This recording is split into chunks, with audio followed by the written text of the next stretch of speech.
ഇന്നത്തെ വീഡിയോ വന്നിട്ട് നമ്മൾ ലിറ്റിൽ ഇന്ത്യ പോവാണ് കേട്ടോ. നമ്മൾ ബൊട്ടാണിക്കൽ ഗാർഡനിൽ പോകാൻ വിചാരിച്ചായിരുന്നു. അപ്പം മഴയും വെയിലും മാറി മാറി വരുന്ന കാരണം ഇനി അവിടെ എത്തിയിട്ട് മഴ പെയ്താലോ എന്ന് ഞങ്ങൾ വിചാരിച്ച് ലിറ്റിൽ ഇന്ത്യ പോയാലോ എന്ന്. നമ്മളിവിടെ ഉമ്മച്ചിയുണ്ട് കേട്ടോ. നമ്മൾ ബസ്സിലാണ് കേട്ടോ പോകുന്നത്. അത് ടാപ്പ് ചെയ്യണം കേട്ടോ. അതേത് ഭാഗം ടാപ്പ് ചെയ്താലോ ആവും. ഇവിടുത്തെ പബ്ലിക് ട്രാൻസ്പോർട്ടൊക്കെ ഭയങ്കര കൺവീനിയൻ്റ് ആണ് കേട്ടോ. നമുക്കിതിൽ സ്ട്രോളർ ഫ്രണ്ട്ലി ആണ്. പിന്നെ വീൽ ചെയർ, സൈക്കിൾ ഇതൊക്കെ കൊണ്ടുപോകാൻ പറ്റും കേട്ടോ. അങ്ങനെ നമ്മൾ ബസ്സൊക്കെ ഇറങ്ങിയതിന് ശേഷം നമുക്ക് ഇനി MRT എടുക്കണം കേട്ടോ. ഇവിടുന്ന് ലിറ്റിൽ ഇന്ത്യ പോകണമെങ്കിൽ അപ്പം ഞാൻ ബോർഡ് നോക്കിയതിന് ഏത് ഭാഗത്തേക്കാണ് നമുക്ക് പോകേണ്ടതെന്ന്. ഒന്ന് പോയി കഴിഞ്ഞ് 2-3 മിനിറ്റ് കഴിഞ്ഞാൽ അടുത്തും വരും കേട്ടോ. ഇവിടെ കണ്ടോ, ഈ റെഡ് ലൈനിൽ കൂടെ നമ്മൾ കയറുകയും ഗ്രീൻ ലൈനിൽ കൂടെ ഇറങ്ങുകയാണ് കേട്ടോ ചെയ്യേണ്ടത്. പൊതുവേ MRTൻ്റെ ഉള്ളിലൊക്കെ ആൾക്കാർ സംസാരിക്കാറ് അങ്ങനെ ഒച്ചപ്പാടൊന്നുമില്ല നമ്മളെ നാട്ടിലത്തെ പോലെ. ലിറ്റിൽ ഇന്ത്യ എത്തിയപ്പോൾ നമ്മൾ ഫസ്റ്റ് തന്നെ തേക്ക മാർക്കറ്റിലോട്ട് കയറിയിട്ട്. ആക്ച്വലി ഇതൊരു മാർക്കറ്റാണ്.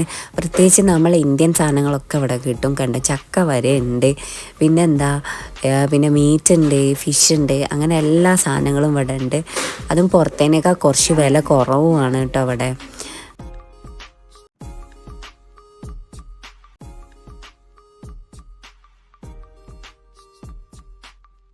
ഇതിൻ്റെ കൂടെ തന്നെ ഒരു ഫുഡ് കോർട്ടും ഉണ്ട് കേട്ടോ. അവിടെ കുറേ ഫുഡ് ഓപ്ഷൻസും ഉണ്ട്.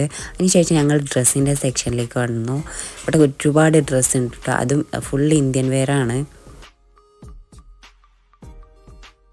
അങ്ങനെ ഞങ്ങൾ അവിടെ നിന്ന് ഇറങ്ങിയതിന് ശേഷം ഇങ്ങനെ നടക്കായിരുന്നു കേട്ടോ.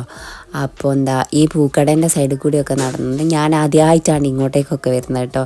നല്ല മണം ഉണ്ടായിരുന്നു പൂവിൻ്റെ. പിന്നെ ഈ ഒരു വീട് കണ്ടോ, ഞങ്ങൾ ആക്സിഡൻ്റലി കണ്ടതാണ് കേട്ടോ. എനിക്ക് കുറേ കാലമായിട്ട് ഞാൻ കാണാൻ ആഗ്രഹിച്ച വീടാണ് കേട്ടോ. ഈ വീട് 1900-ലായിട്ടുള്ള വീടാണ്.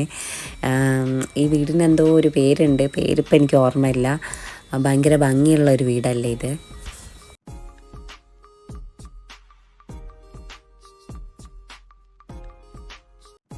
ഇവിടെ എത്തിയപ്പോൾ നമ്മൾ വിചാരിച്ചിട്ട് ഒരു പപ്സ് കഴിക്കാമെന്ന്. അപ്പോൾ മുന്നേ നമ്മൾ ഈ കടയിൽ വന്നിട്ടുണ്ട്, സ്റ്റാർ കഫേ എന്ന് പറഞ്ഞിട്ട്.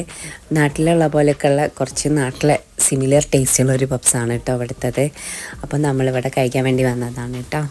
പപ്സും ചായയും കുടിച്ച്. നാട്ടിലതേ ടേസ്റ്റ് ഇല്ലേ? നാട്ടിലതേ ടേസ്റ്റ് ഉണ്ട്.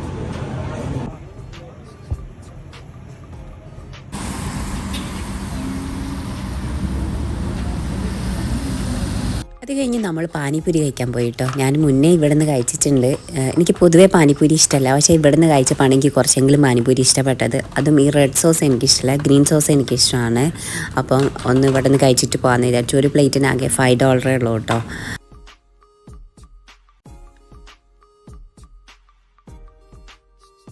പിന്നെ നമ്മൾ 2 നല്ല മലബാർ ദം ബിരിയാണി കൂടി പാർസൽ മേടിച്ചിട്ട് വീട്ടിലേക്ക് പോന്നു കേട്ടോ.